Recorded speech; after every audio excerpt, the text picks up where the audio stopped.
So again, for section 2.1, I just want to do a couple examples just to kind of go over again the average rate of change and the instantaneous rate of change.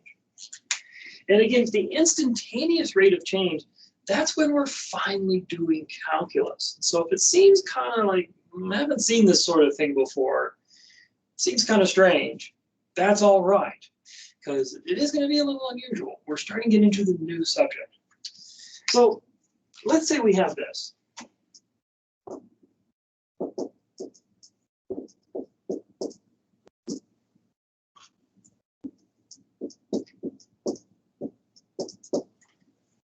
And what we want to find is the average rate of change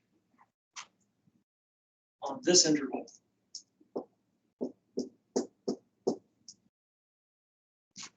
So in this case, this is our T0. And this is our T1. Now, there's another labeling scheme that the book uses. They might use, instead of T0, X1. Instead of T1, they might use X2. So I'm going to give you the different version of this. I'll calculate it using both forms of notation. But I'll stick with T0, T1 for now. And then we'll do the X1, X2, Y1, Y2. So here's our T0. Here's our T1. Now our Y0 will be G of T0, or 2 plus the cosine of 0. T0. I'll be complete here. Of course, we know what T0 is. It's going to be 0. So 2 plus cosine of 0, or 2 plus 1, or 3. So that's what we've got for Y0. Y0 is going to be 3. So I'm just going to record that off to the side. All right.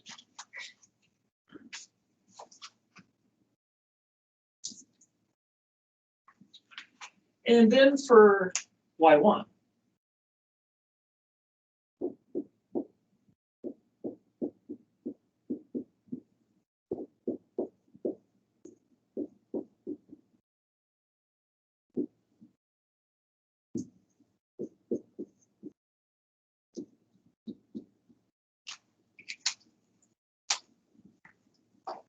So you have cosine of pi because T1 is pi.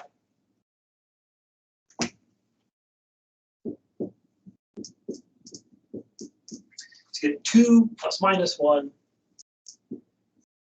or just 1. So Y1 is equal to 1. So to find the average rate of change,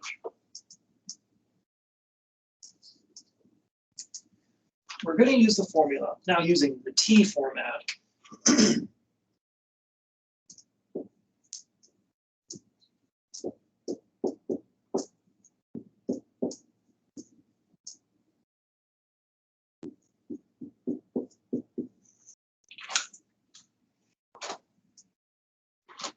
So we're going to get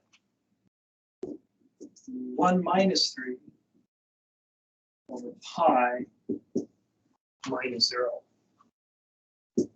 or minus 2 over pi, or as we typically put it, negative 2 over pi. So that's going to be the average.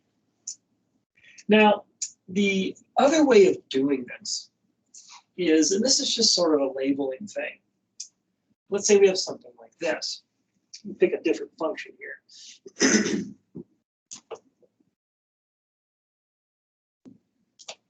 So that's again the average speed. Now let's say we have this.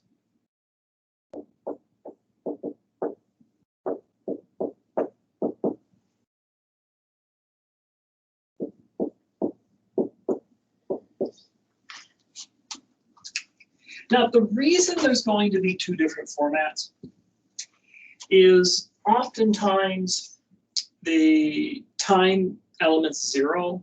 So they'll call the variable t sub 0 and then the other value for t sub 1. But when we're not dealing with that possibility, or this is sort of really, I guess, kind of a tradition of sorts, when we're dealing with sort of x and y, we typically do this.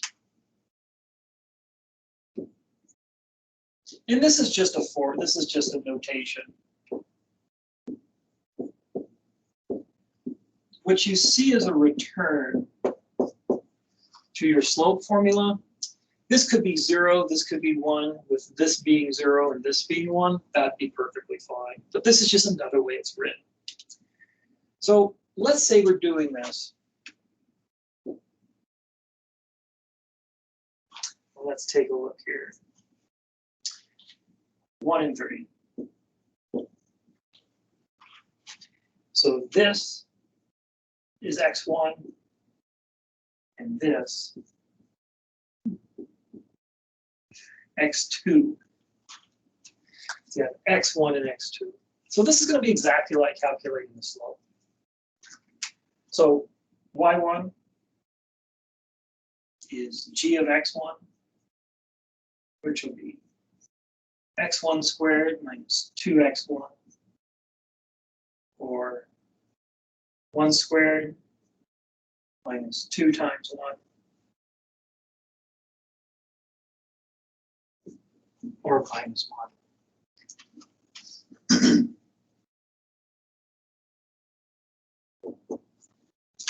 So y1 is going to be minus 1. Now y2, we're going to use x2. So y2, g of x2, x2 squared minus 2 times x2. And x2 is equal to 3. So 3 squared minus 2 times 3, or 9 minus 6 is equal to 3.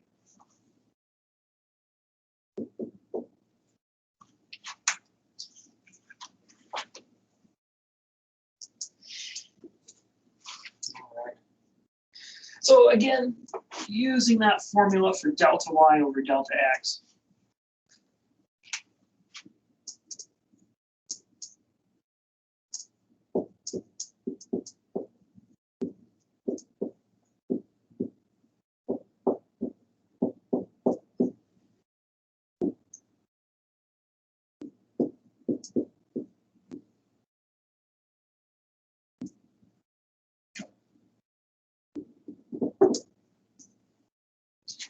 Because we had the interval 1 to 3. And so we get 3 plus 1 over 2, 4 over 2, over 2. So that's how we calculate the average rate of change along a curve. And so what's typically happening with this, we're just letting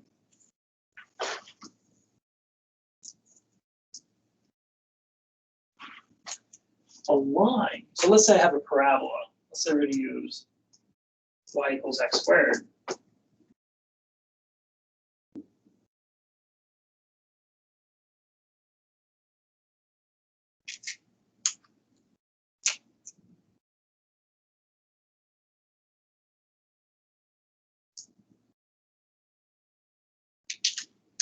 Well, we're intersecting this curve with a line at 2 places. And so we have x1, y1, kind of hard to see. Let me do that again with a little more room.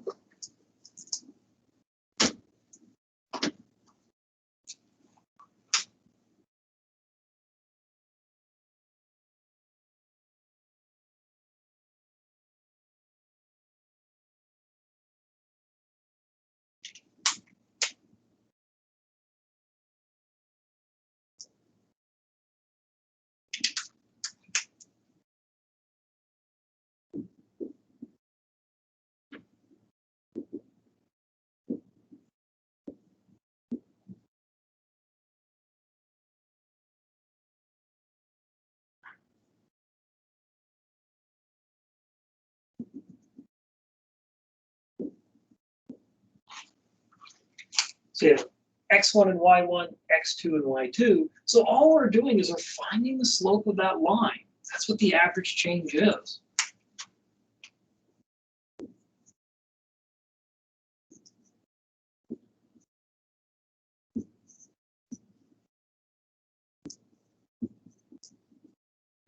And it's just the slope of that secant line.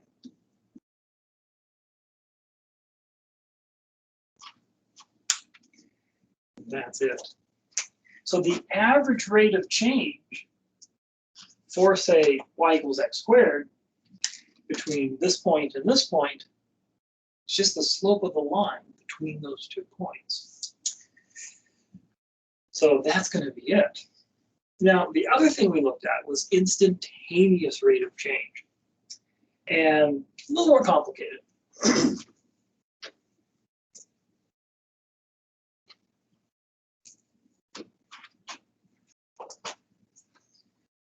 So the idea of the instantaneous rate of change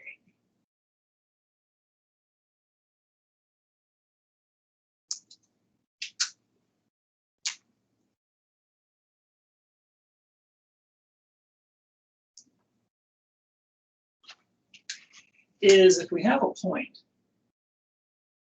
say x1,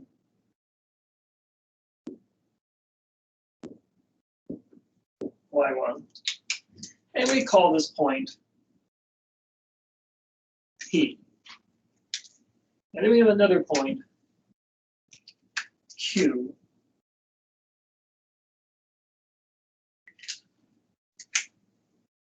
So I'm using that other format.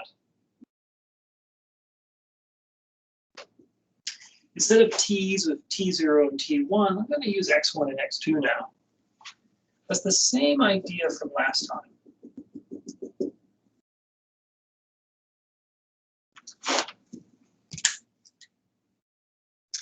And so what we're going to do, we're going to move Q.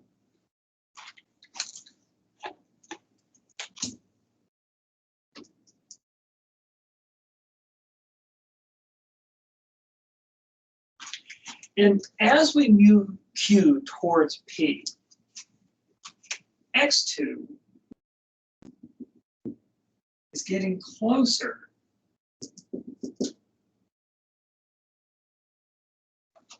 to x1, and y2 is going to get closer to y1.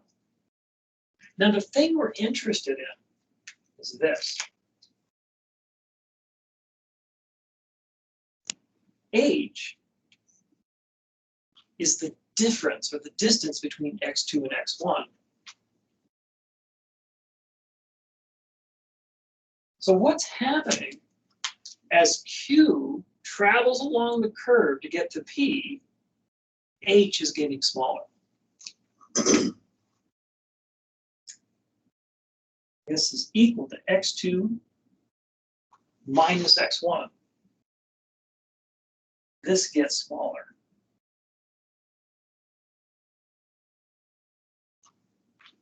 And then here's kind of the calculus trick here. This is kind of slick.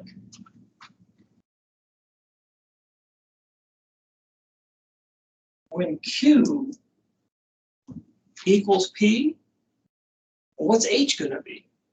Well, at P, x2 and x1 will be the same. y1 and y2 are going to be the same. But the key thing is this x2 will be the same as x1. So there's no difference between x2 and x1. So when Q equals P, then H equals 0. So what happens? Well, if we look at our secant lines,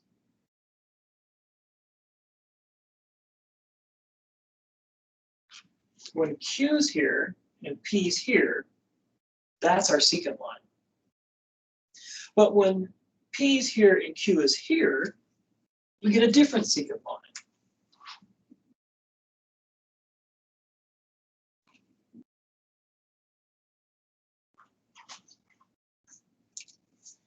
So as Q goes to P,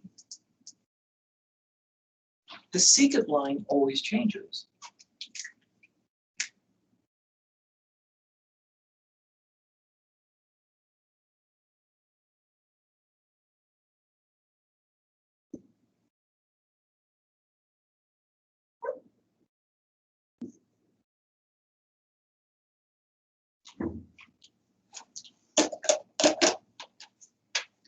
So first you get this secant line, then you get this secant line. So what happens to the secant line when Q gets to P?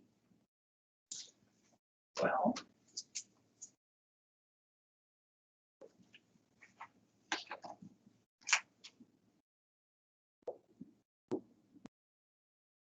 when P equals Q, we get a tangent line.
So a tangent line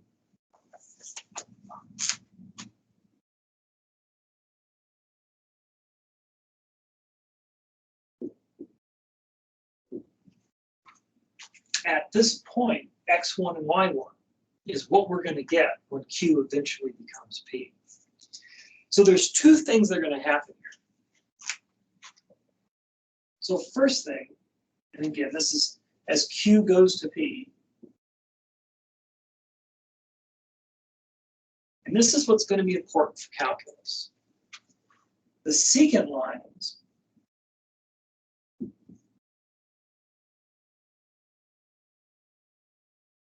become a tangent line.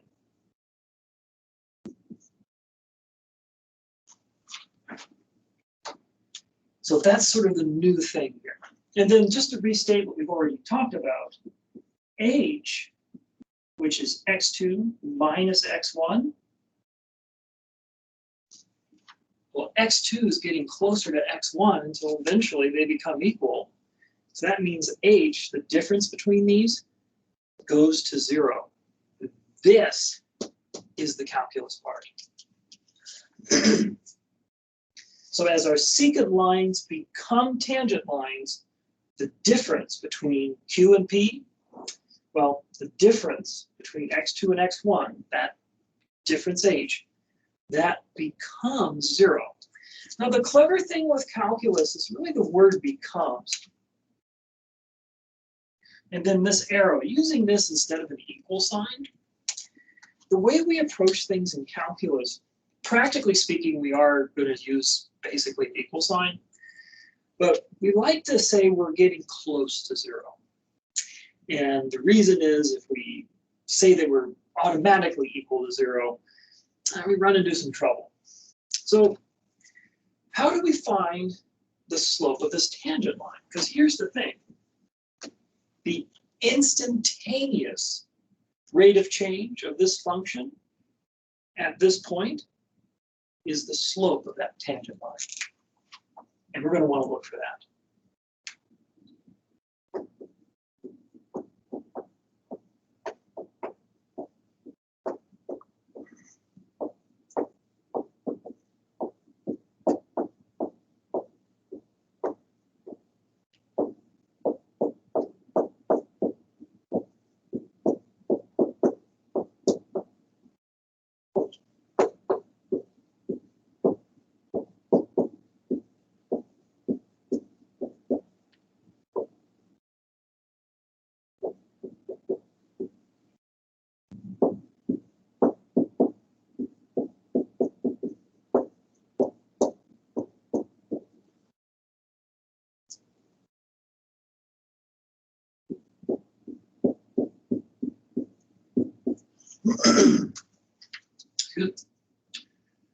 So the instantaneous rate of change at x1 and y1, it's the slope of the tangent line that contacts that curve at x1 and y1. So again, this is a bit of a review, but it's going to be an important review. We're going to run into this stuff, especially in section 2.3. We're going to get very precise with this idea of becoming close, becoming a tangent. That's going to be really key. It's kind of a slippery idea, and we'll get to it in section 2.2 today. It has to do with sort of how we're going to handle substitutions. So let's do an example. Now, to do an example, let's say we have this. There's another way to calculate the average rate of change.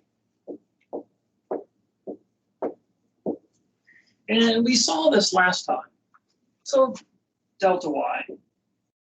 I'm going to use the new format. I'm going to use the new notation. y2 minus y1, x2 minus x1, y2 is f of x2, and y1 f of x1. We're going to bring in the h right now. Let h be x2 minus x1, or x2 equals x1 plus h.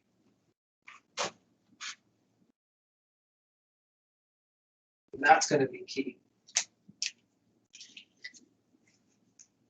So these are the tools we're going to work with.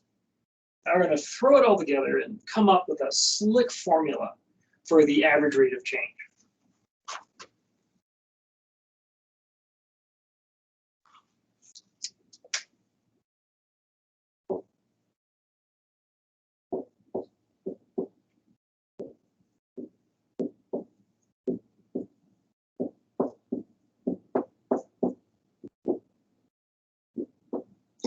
Now it's f of x2 minus f of x1 over x2 minus x1.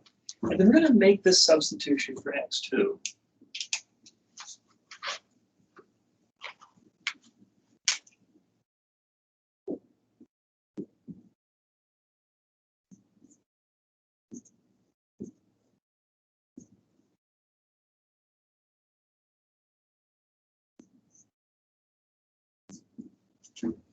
Well, this sets up nicely. x1 minus x1, they're going to cancel.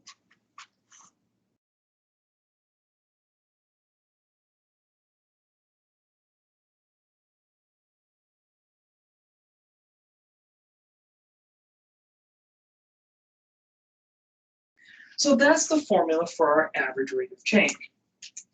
And so h in this case is just the difference between x2 and x1. Now, here's the thing. To get the instantaneous rate of change,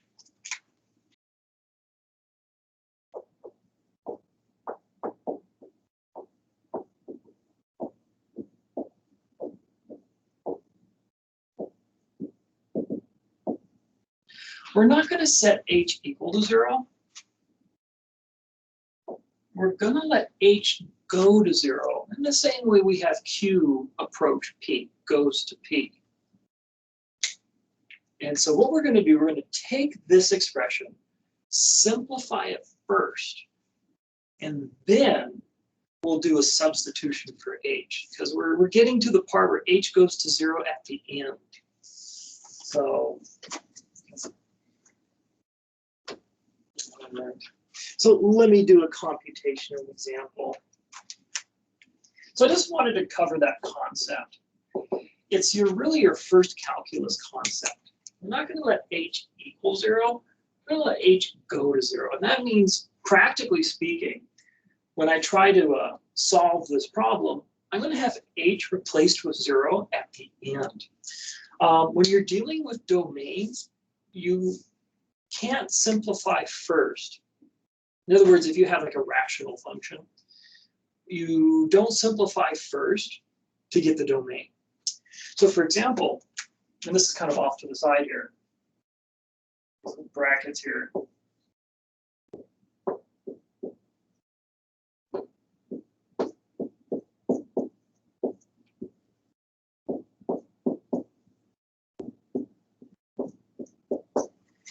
This will simplify to this, but the domain is not based on this.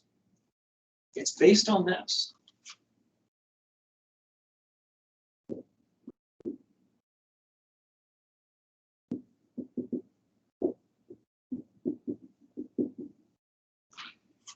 So that means when we compute the domain for this rational function,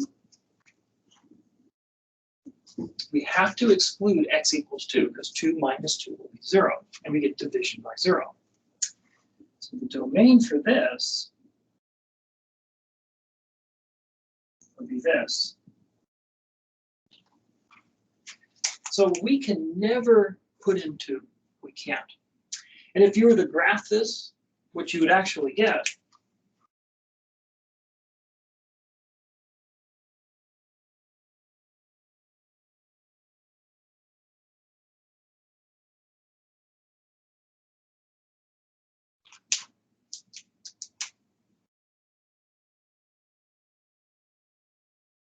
we get a hole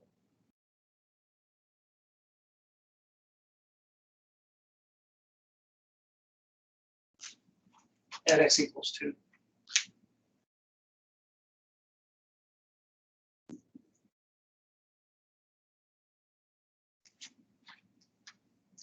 So when we're dealing with rational functions, we have to deal with the function in its entirety. We can't do any simplifications first.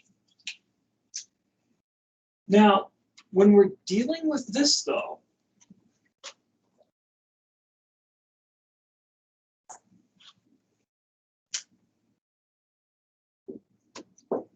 h goes to 0 will mean we'll replace h with 0 after simplifying.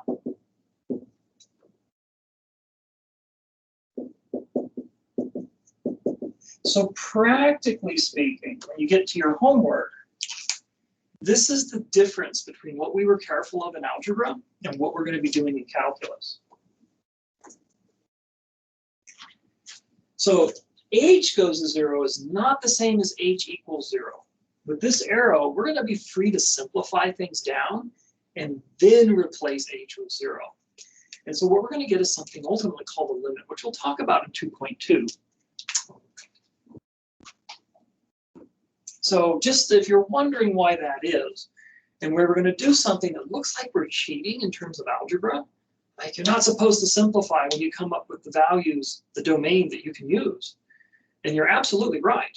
When for x equals 2, that's not allowed. X cannot equal 2.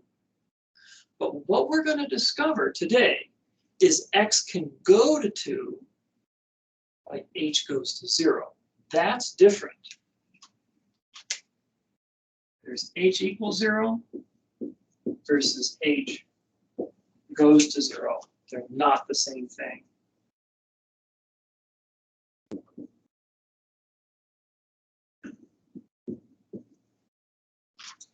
Algebra, calculus. This is a new idea. Anyway, a bit of a birdwalk. Let me do a problem for you. So, we'll revisit this. So let's say we have this.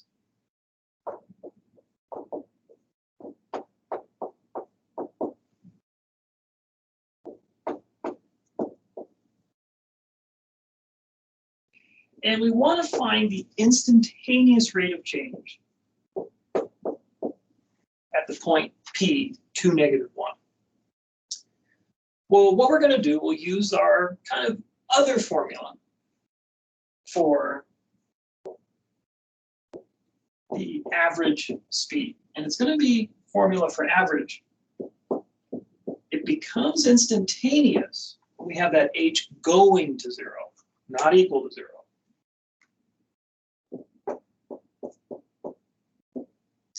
Because you can see the problem. If we say h equals 0, we're in trouble.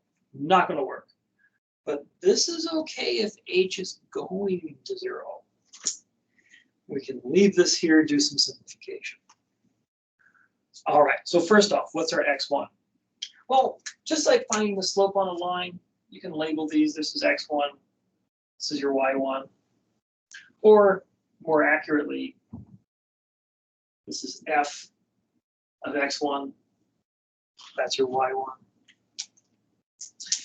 So plugging this in, we'll have x1 plus h is 2 plus h squared minus 5. So that's f of x plus h minus, and we know this is going to be -1, but I'll put it all in here for now. Divided by h. And again, this will simplify to -1. FOIL this, we get 4 plus 4h plus h squared minus 5 minus 4 minus 5 over h.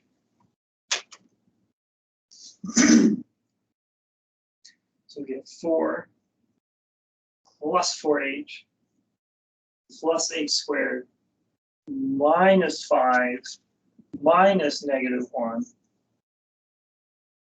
over h.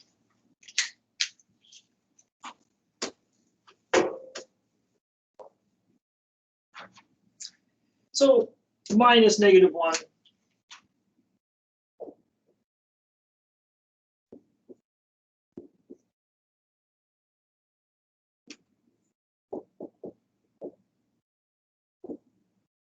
Or we get 4 plus 4h plus h squared minus 4 over h. And then, of course, the minus 4 is here.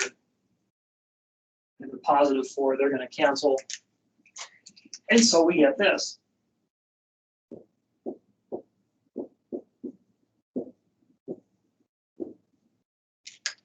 Now, here's the thing.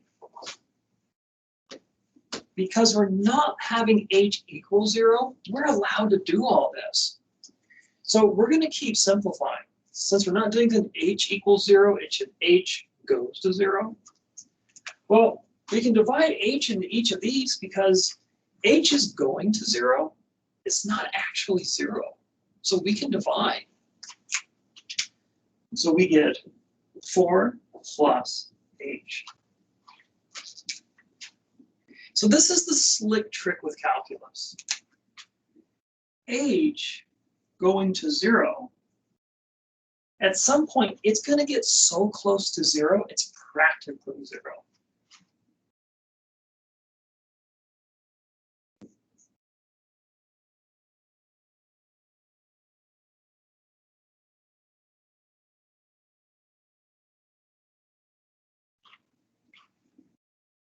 So it becomes practically 0. So basically what we'll say is this is basically 4 plus 0 or 4. This is calculus. I mean, if you want to be absolutely correct with this, you would say h is 0.000000000000000000001. And so your answer is really 4.0000000 something 1. But then that could get smaller. That decimal, remember, h is always getting closer to 0. So even that tiny number is going to be too big. So this is the idea of instantaneous speed. We do this little calculus trick at the end. So basically for instantaneous speed, use the average speed. You calculate average speed using the h formula. And then you simplify it down to this. And your average speed, whatever the difference is between x2 and x1, you plug that in there, you'd be done. But for instantaneous speed, we'll say, let's let h get so close to 0, it's practically 0. So we just practically replace h with 0, and that gives you the instantaneous speed. That's the difference. Questions about that? Because this segues into section 2.2. All right.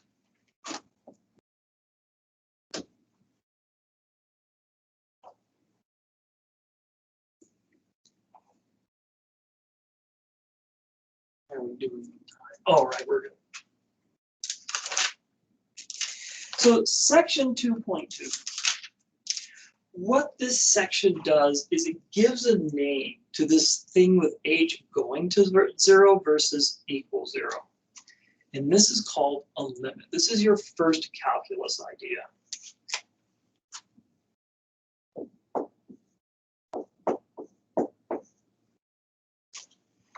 So with h,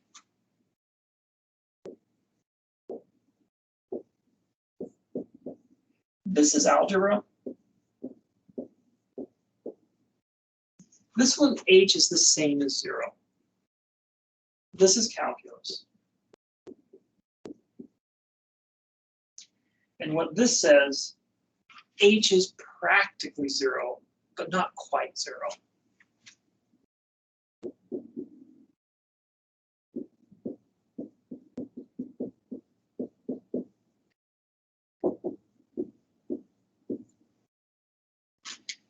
So here, h and 0 are the same thing. Here, h is practically 0.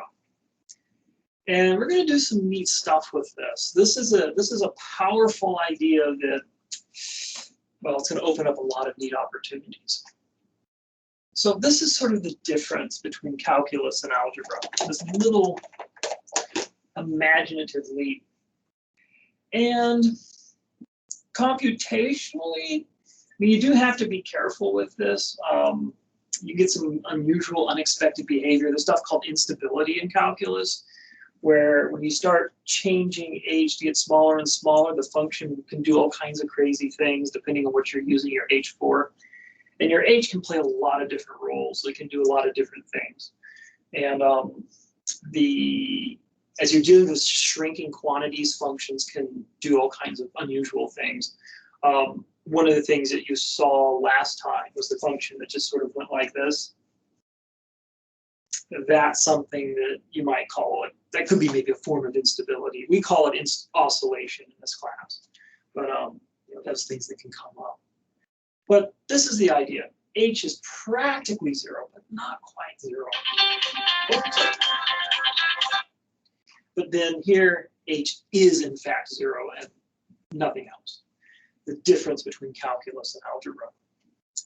So it's going to turn out, though, in the beginning, there might not be much of a difference. And so I'm going to give you 3 examples that sort of illustrate the difference. So here, let's take a function that's like this.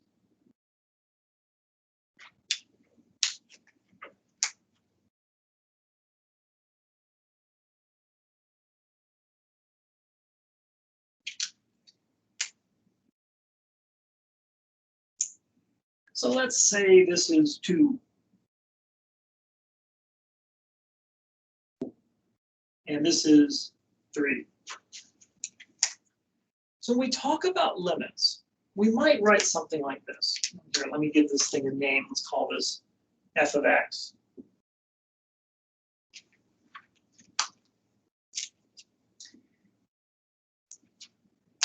So the limit as x goes to 2 of f of x. What does this mean? And this is a calculus thing. This is sort of your first sort of calculus notation. This means the value of f of x as x from either side gets closer to 2.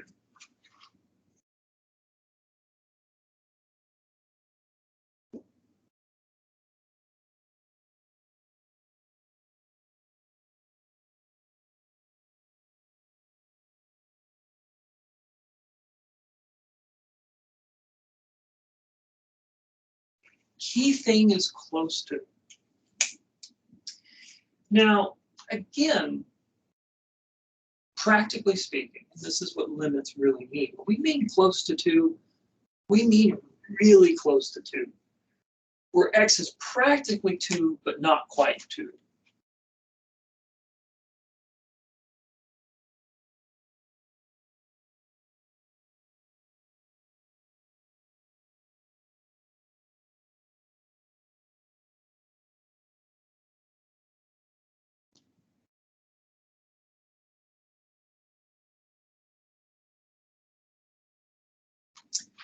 It's practically 2, but not equal to 2. And so what we're going to ask is, well, what's the value of f of x if x is practically 2? Well, the answer is going to seem kind of silly, but f of x is practically 3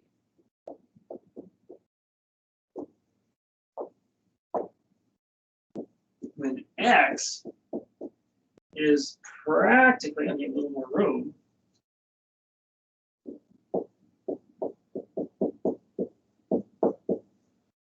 x is practically 2.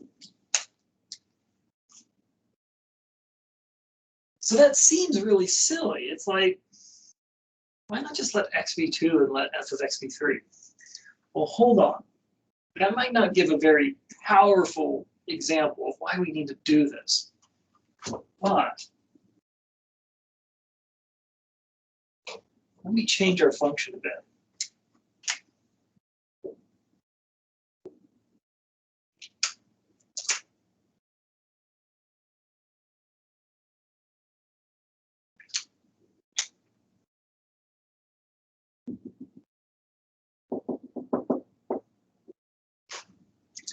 So f of x, well, let's go with g of x, give it a different name, different function. But now, let's punch a hole in it.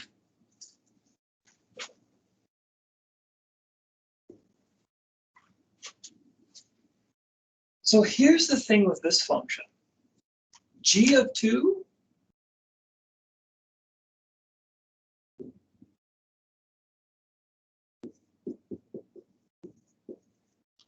is undefined. If we plug in 2, there's a hole here, so we can't do a value for g of x. It's undefined. But this is where the limit comes in. The limit as x goes to 2 of f of x, oh sorry, g of x,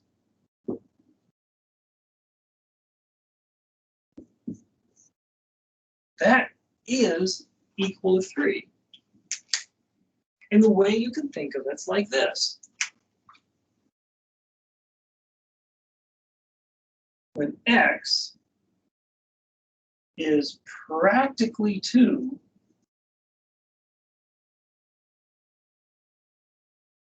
g of x, oh, I'm sorry. Oh, yeah, no, that's right, is practically 3.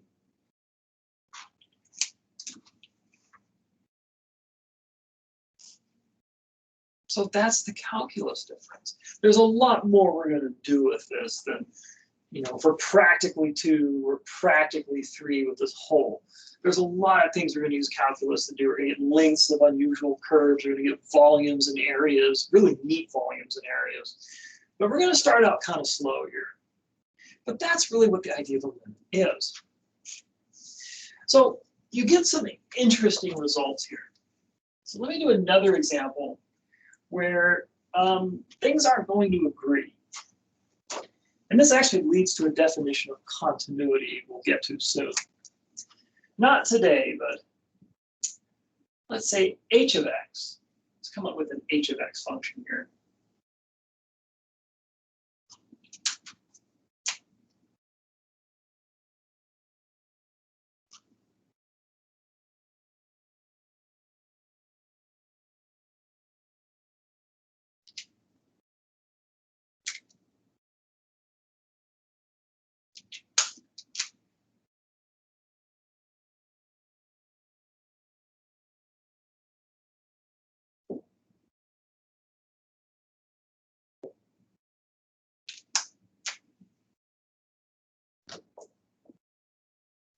So this is h of x.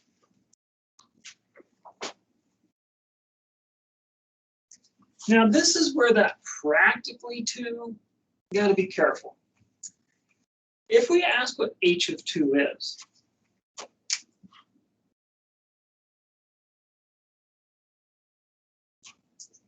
what's h of 2 in this case? Well, it's equal to 1. Now, when we think of the world of practically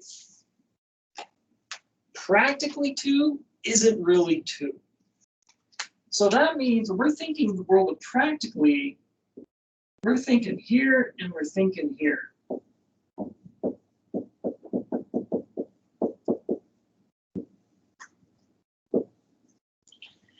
So the land of practically is the part of this function that's near this hole, but not actually on it. So for h equals 2, h of 2, it's equal to 1. But practically, this is going to be kind of weird, but as x practically gets to 2 of h of x practically is 3. Because when you're not equal to 2, you're here and you're here, which is sort of near 3. So here the function value and the limit don't agree, which is okay. Now this is what you call a discontinuous function. Again, we'll talk about that later. But this can happen.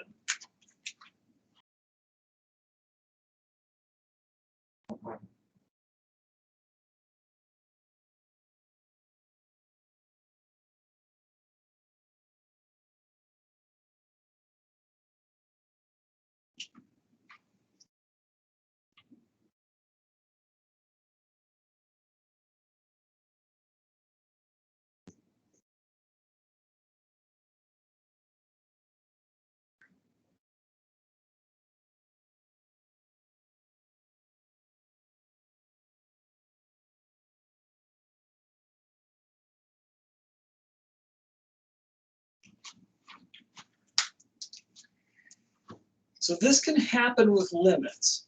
In some senses, it kind of makes sense. If we didn't have this here, we say, well, what's the value of the function at 2? I mean, there's a silly hole here, so it has to be undefined. And so, okay, it's practically 3.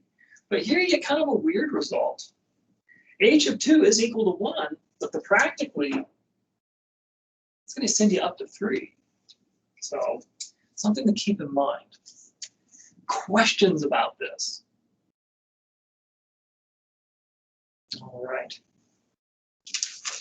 So I'm going to make some observations that are hope of practical use. But there's 3 sort of rules with limits that are going to be helpful here. And then I'm going to go into some limit laws that will make computing more complicated and it's easier. So first off, let's say we have f of x equals x. Well, then the limit as x approaches some number c of f of x is going to be equal to c. Now let me show you why.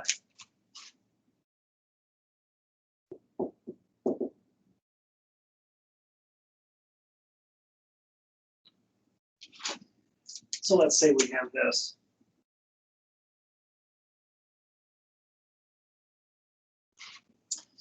And let's pick a c. Let's say we pick 2.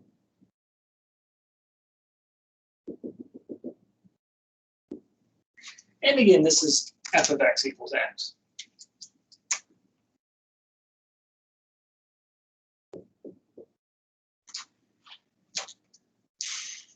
There's no holes. There's no funny points here, here, or here. So when x is practically 2, f of x is also practically 2.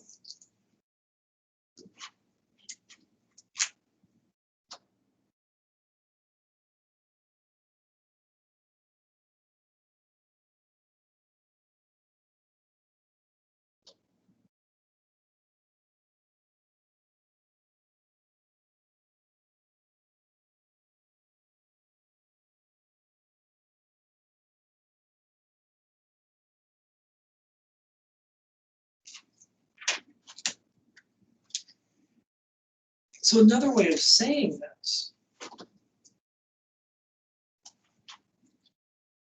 is the limit as x goes to 2 of f of x, which is the same as the limit as x goes to 2 and f of x equals x. Well, that's just going to be 2.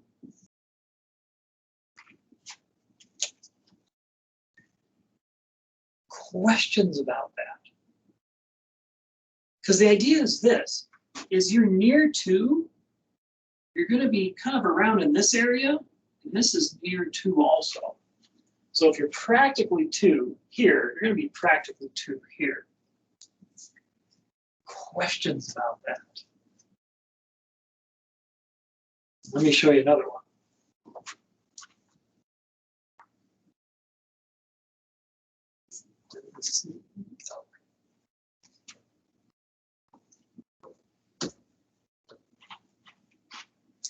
So let's say f of x is constant.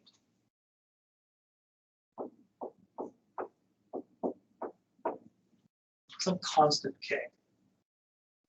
So the limit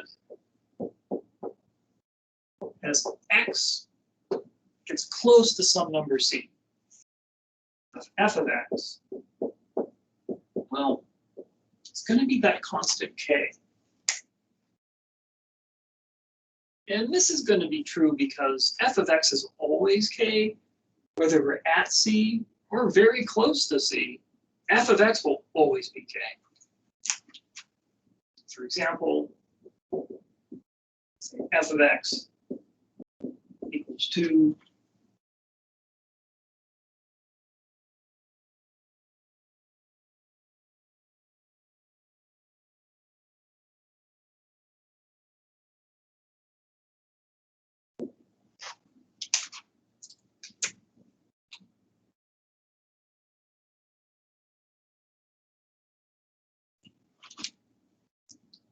So if we take a look at 3,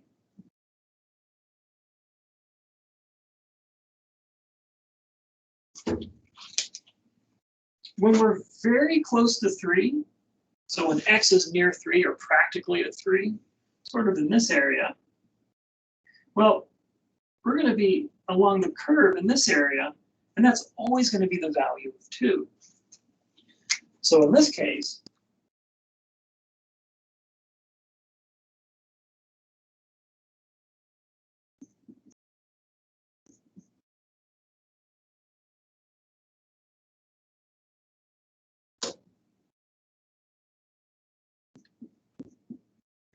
I'm going to say practically, but it really is equal to 2.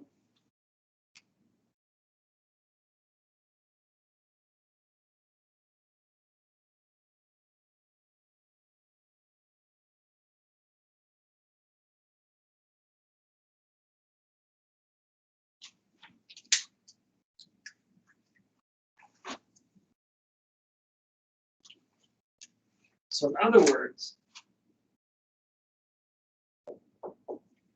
give you a second to write that down.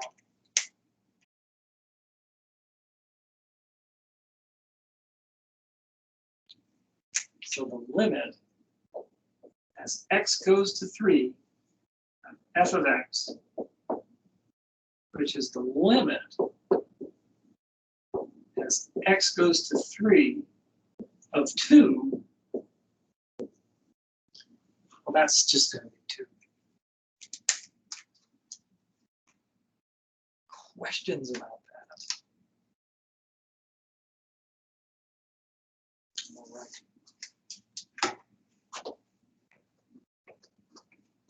So I'm going to do one more example, and then we're just going to break out with a very useful theorem that we're going to use. And then we're going to we're just going to talk about some of the limit laws.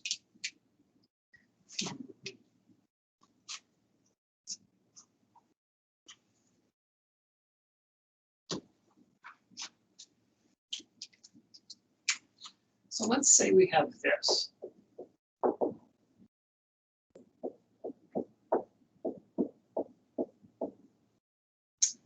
And we want to find the limit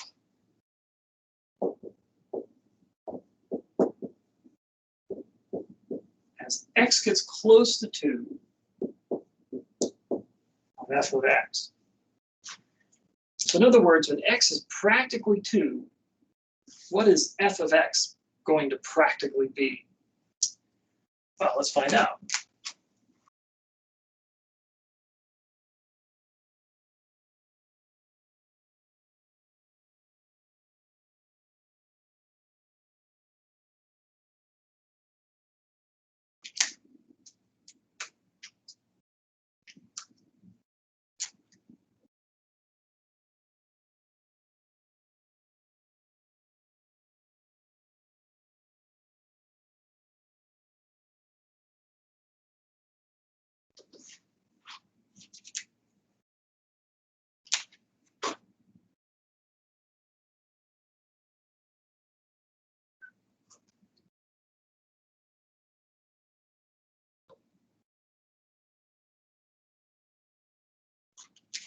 So the point we're interested in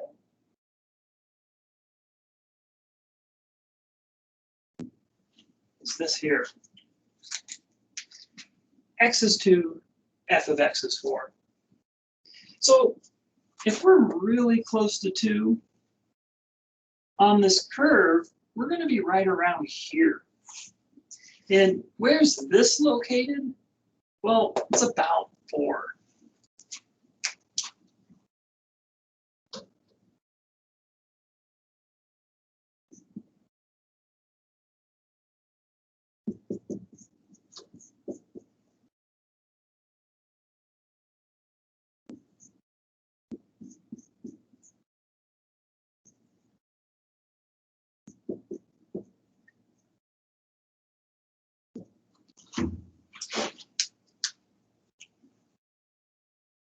So when x is practically 2, f of x is practically 4.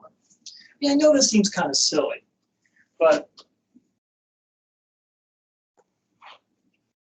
it is going to be like this. You'll get some uses. Oh, I want to show you a limit you've actually been doing the whole time. I'll show you this at the end.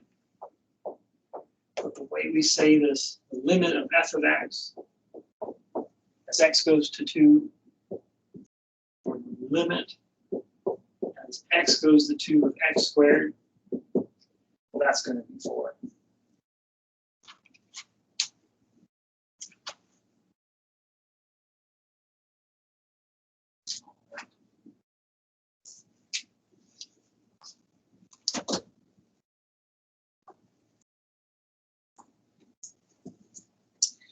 Now, you've probably noticed in these last 3 examples, all you have to do is substitute for x, whatever this is, and you get the right answer anyway. And that's actually a good technique. It is a trick that works.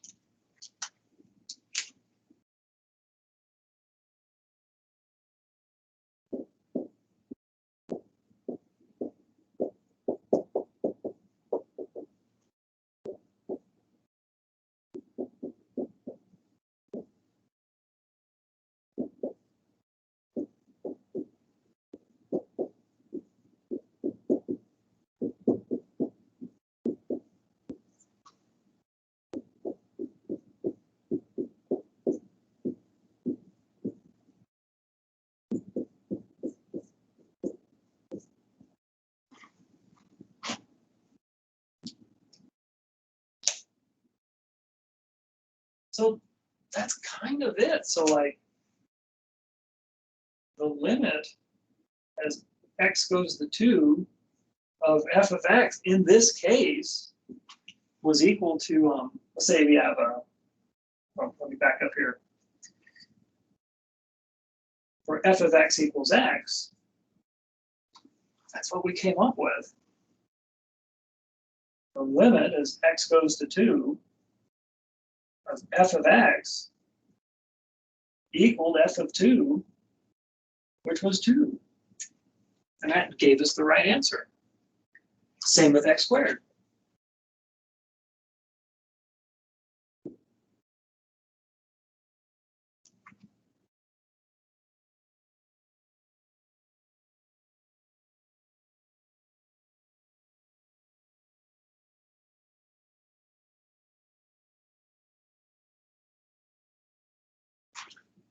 that also gave us the same answer. So this is actually going to work out really nicely. Because in general, when we're dealing with a polynomial, and polynomials, they don't have holes, they don't have little singular points appearing in random places. We don't have to worry about those two situations. And since we don't have to worry about those, then we can make this generalization.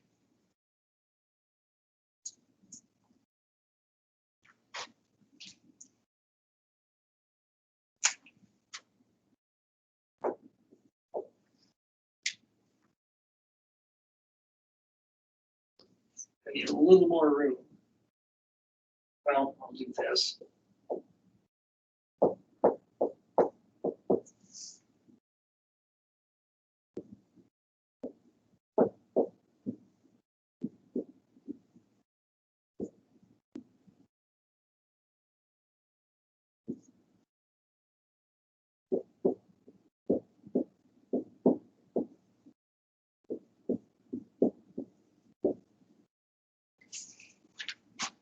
This is a polynomial.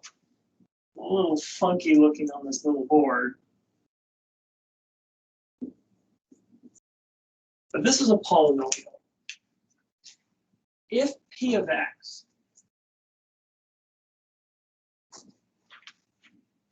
is some polynomial, then the limit as x goes to c of P of X equals P of C. Just substitute C and you're good to go. All right. So I'm going to do an example just illustrating this. Any questions about this? Right. So that being the case, let's say we have this.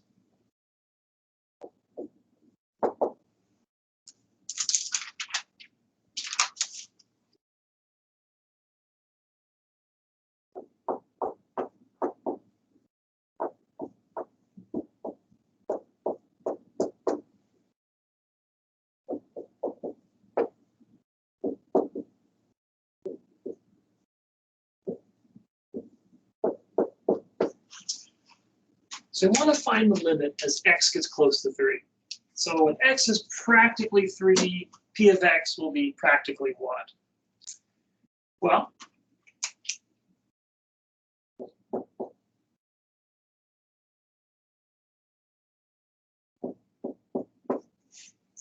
this is equal to P of 3. So now we just substitute 3 in there and we're back into arithmetic.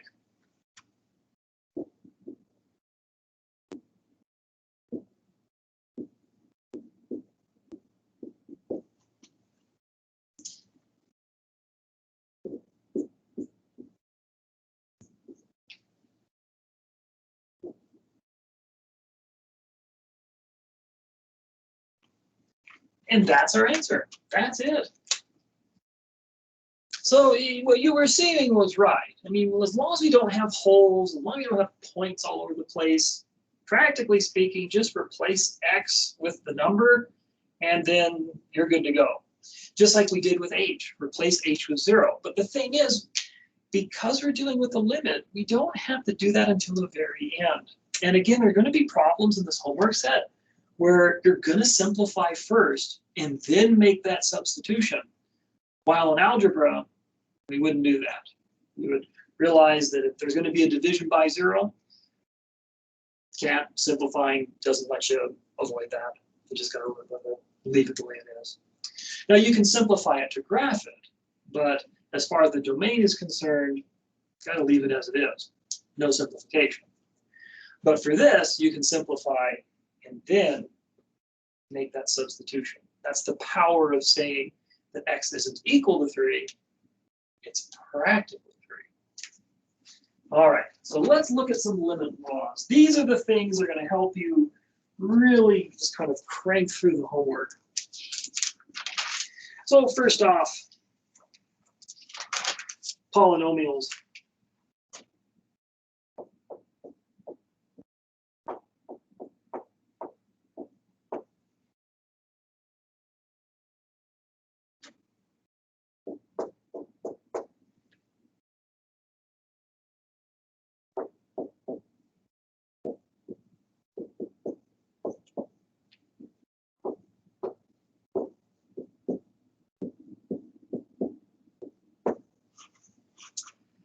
So if we have the limit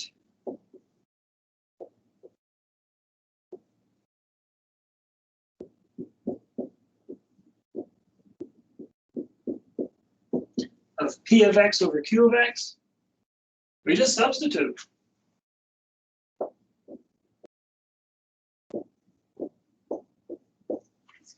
Now the thing here is, we could have simplified these down, or there could have been something else here, I should say. Let me back up. There could have been something else that simplified down to P of X over Q of X. And even after simplifying, we might still get a Q of C that could be equal to 0. So just because you're free to simplify, that doesn't mean the limit's actually going to work out. It might still not work. And we're going to run into this. I think you get into this, I don't think you get it in this class. I want to say it's usually Calc 2. It's something called L'Hopital's rule, where you get a situation where after you simplify, you're still getting a division by 0 or a 0 divided by 0. And there's another trick you can use to try to get this limit to work. But we have something here, we simplify it, we get P of X over Q of X. Just substitute the C, you're good to go. That's one rule.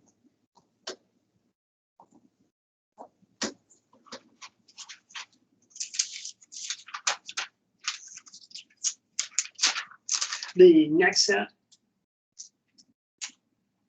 this is called the sum.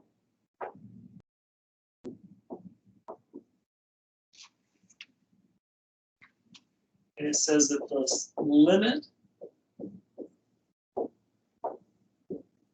of a sum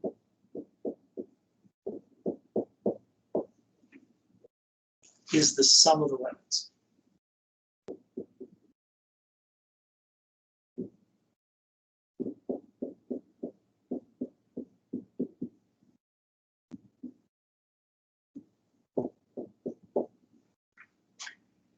That's your sum rule.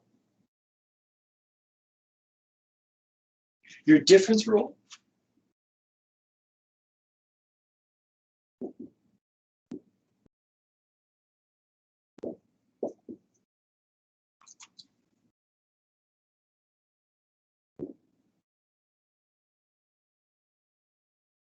the limit of a difference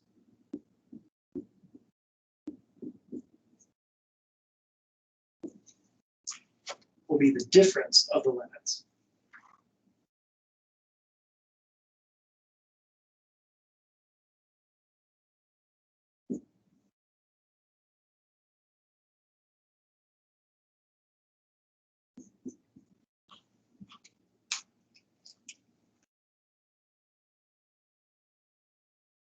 So that's your sum, that's your difference. Now you might say product and quotient, what's this going to turn into? Well, here it is.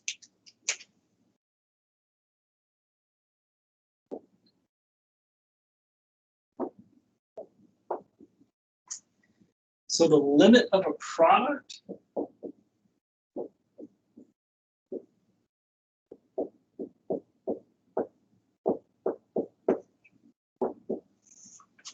it's going to be the product of the limits.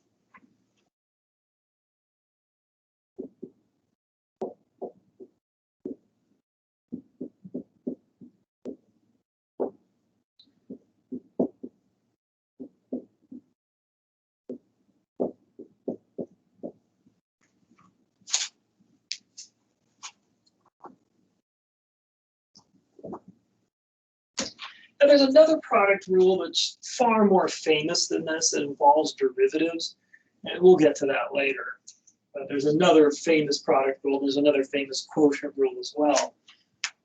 This is the less famous one. The other one, again, for derivatives, we'll get to that in chapter 3. So the limit of a quotient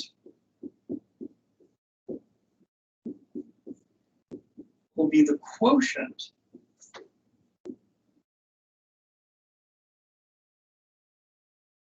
of the limits.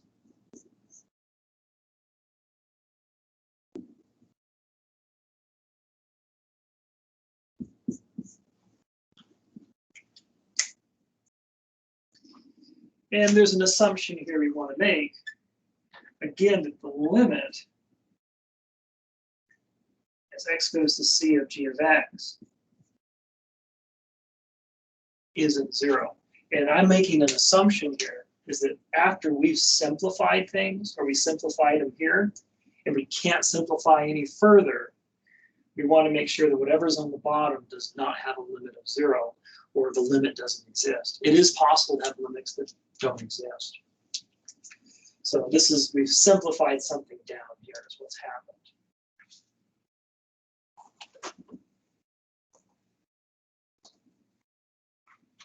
So two more power rule.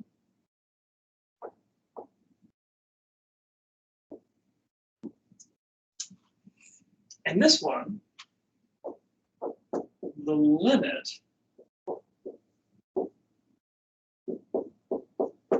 and let's see here.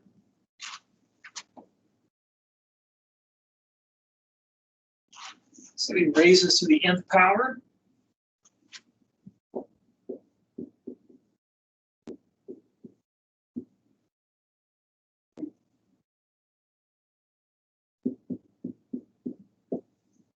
Then we just raise the limit of f of x to the nth power. The limit passes through the power. And akin to this, the root.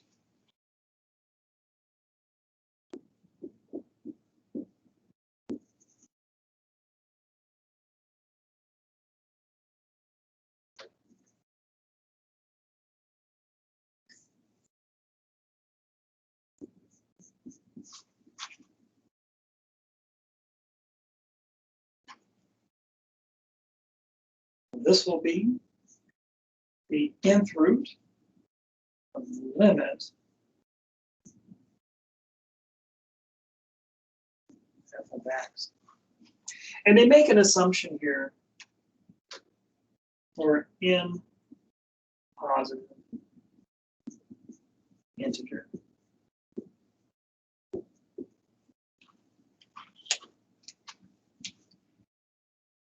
So those are your rules. And with those rules, you're just sort of going to launch into limits and do all kinds of calculations. So let's see. What's a good one here?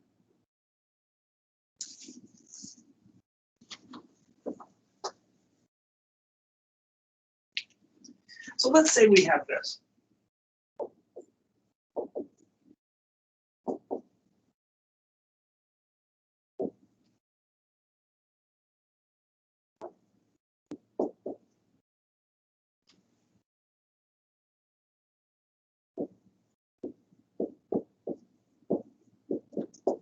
Say we've got this.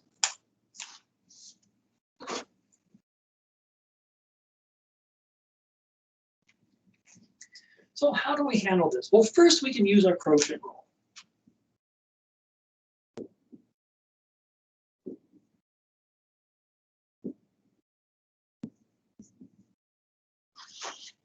So if we do that, we take the limit as y goes to 2 of y plus 2 divided by the limit as y goes to 2, y squared plus 5y plus 6. So this is our quotient rule. Now we use that rule for polynomials.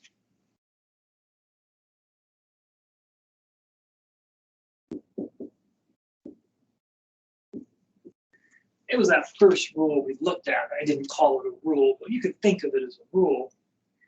We're just going to replace y with 2.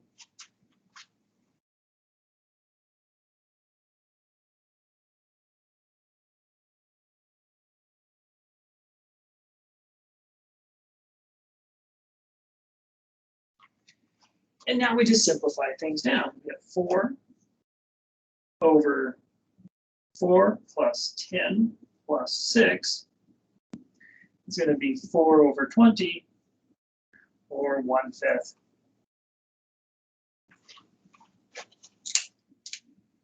And that's it. That's how you get your answer.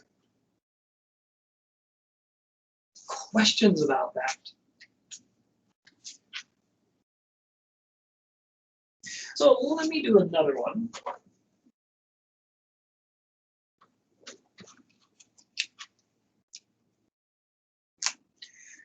Okay.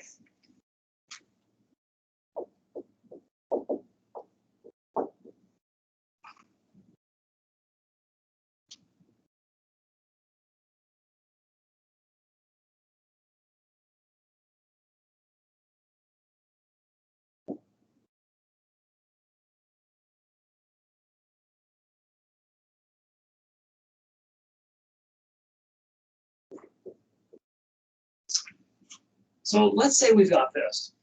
Now we could FOIL this out and get a polynomial and then use the polynomial rule. But we can also use the product rule.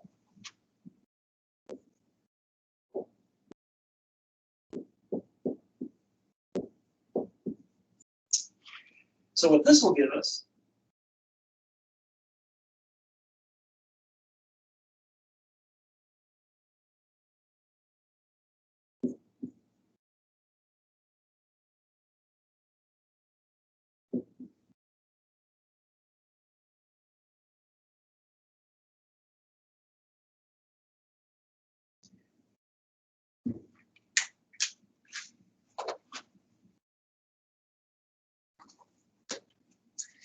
and so now in each of these we can use the polynomial rule.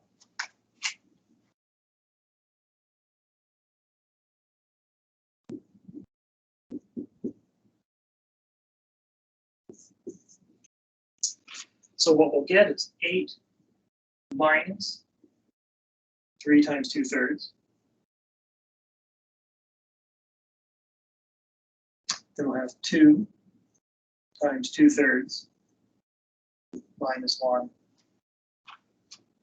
Or 8 minus 2 times 4/3 minus 1.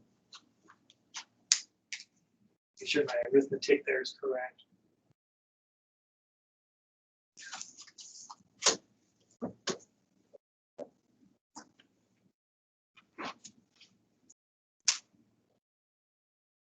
So we get 6 times 4/3 minus 3/3.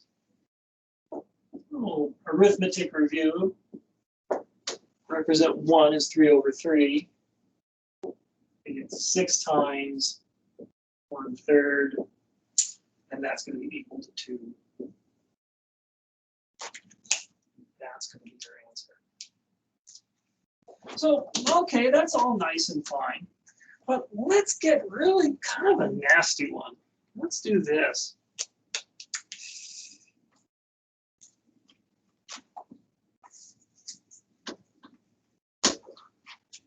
Because I mentioned there's this issue with simplification.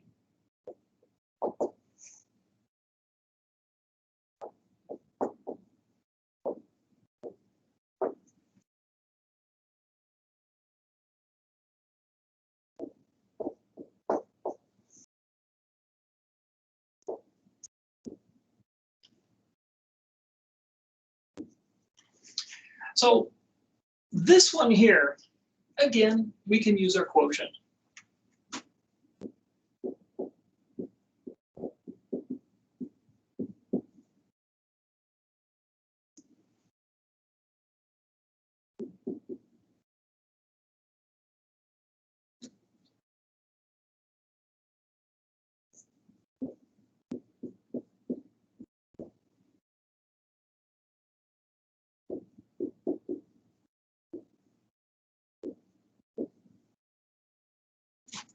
And then we need one more. We need to use our root rule.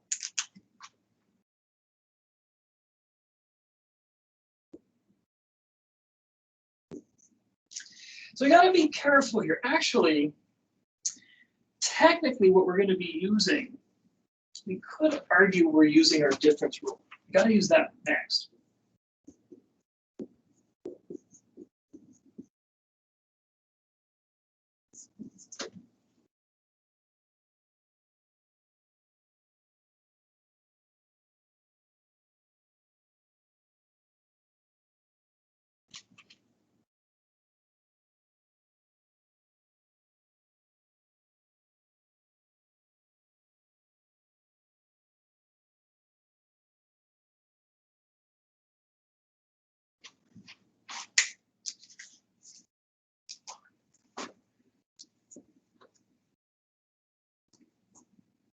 So now we use the root rule.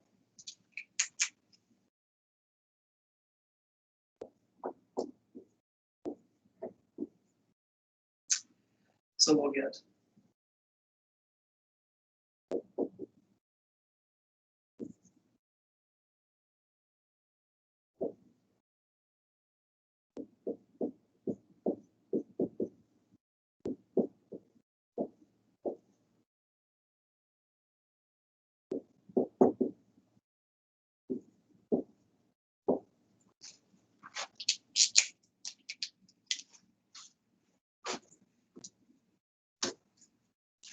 and finally our polynomial rule.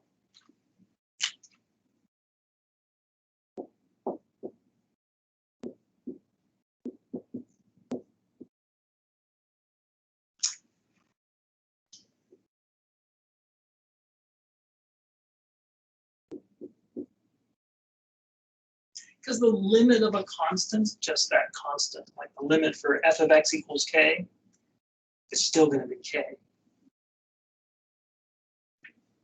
And then this will be 0.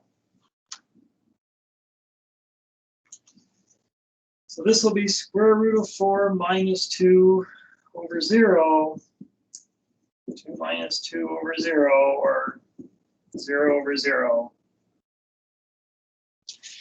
That's a lot of work for all of that. Well, there's some good news here. I mentioned earlier that unlike with algebra, where when we determine what we can put in for x or for h, we can't use simplification to cancel out terms that are kind of, well, you know, difficult to work with, like an h in the bottom, when h is, it seems like we want it to be 0. Well, with, again, calculus, that's actually not what we want. We want it to be practically 0. So is there something we can do here? Well, what we can do is, since h is practically 0, we are free to simplify first. So let's do that. Let's look for an algebra trick that makes this a little more doable.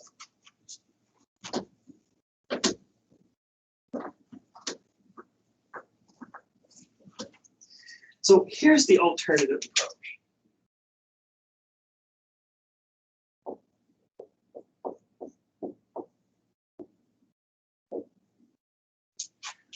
What we're going to do is multiply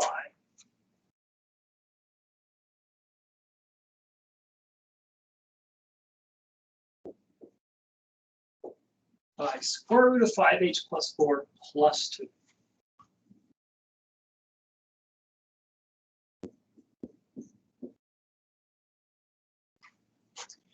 So this was a trick we did in algebra. So if we multiply, what we're going to get on the top, we'll get 5h plus 4, and then we'll get plus 2 square root 5h plus 4 minus 2 square root 5h plus 4 minus 4 over h times square root 5h plus 4 plus 2.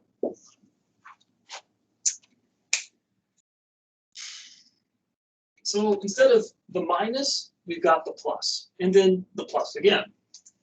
Again, either the ratio of these is equal to 1, and multiplying by 1 doesn't change things quantitatively, but it is going to change how things look. Now we can see some cancellation. That'll cancel, that'll cancel. And so what we're left with, 5h plus 4 minus 4 over h square root 5h plus 4 plus 2. Now, once again, those are going to cancel.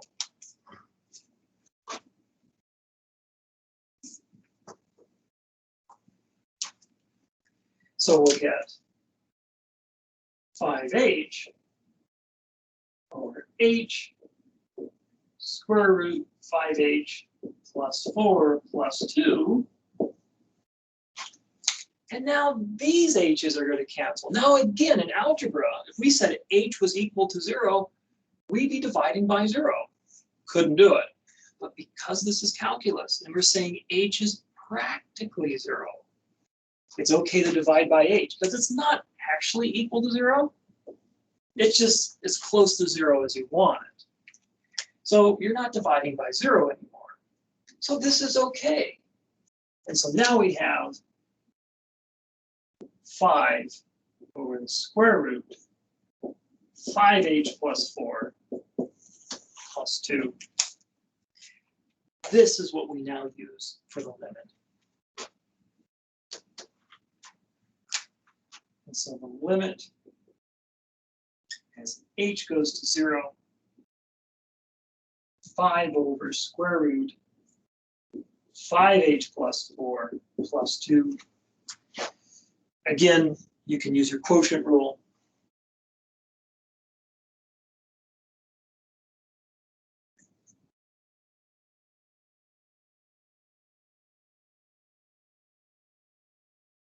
I'll put this in parentheses, just so it doesn't look like I'm only taking the limit of this. We're taking the limit of the whole denominator.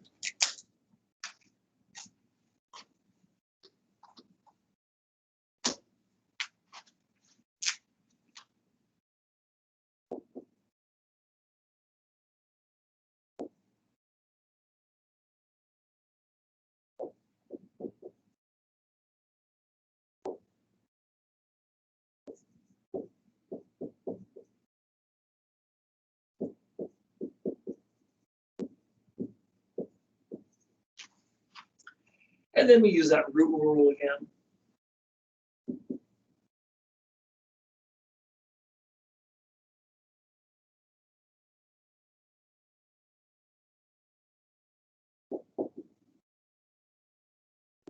And I'll put this in parentheses, just so you know you're not taking just the limit of 5h, it's 5h plus 4.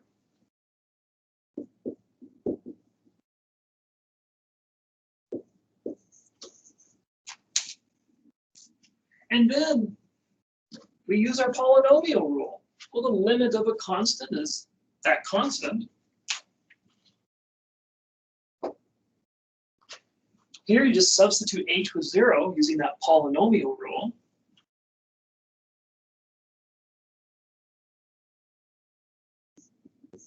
And again, the limit of a constant is just a constant. Same thing here.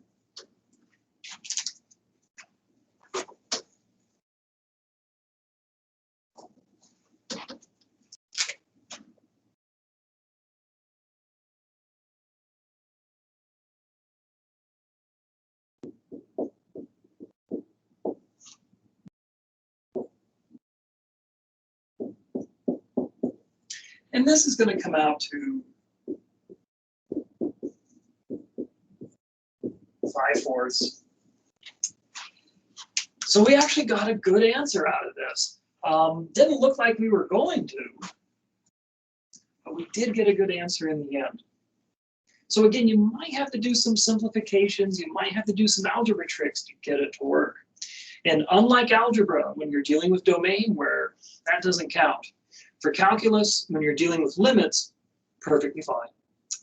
So that's it for today. There's a little more in this section. It's the sandwich theorem, and there's a let's see here, what do they call it?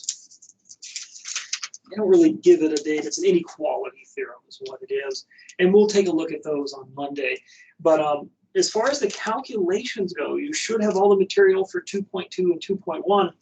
And I just want to spend some time on 2.1 there, just to kind of drive these ideas home. So that's it for today. If any questions, let me know. Other than that, have a wonderful weekend, unless I hear from you before.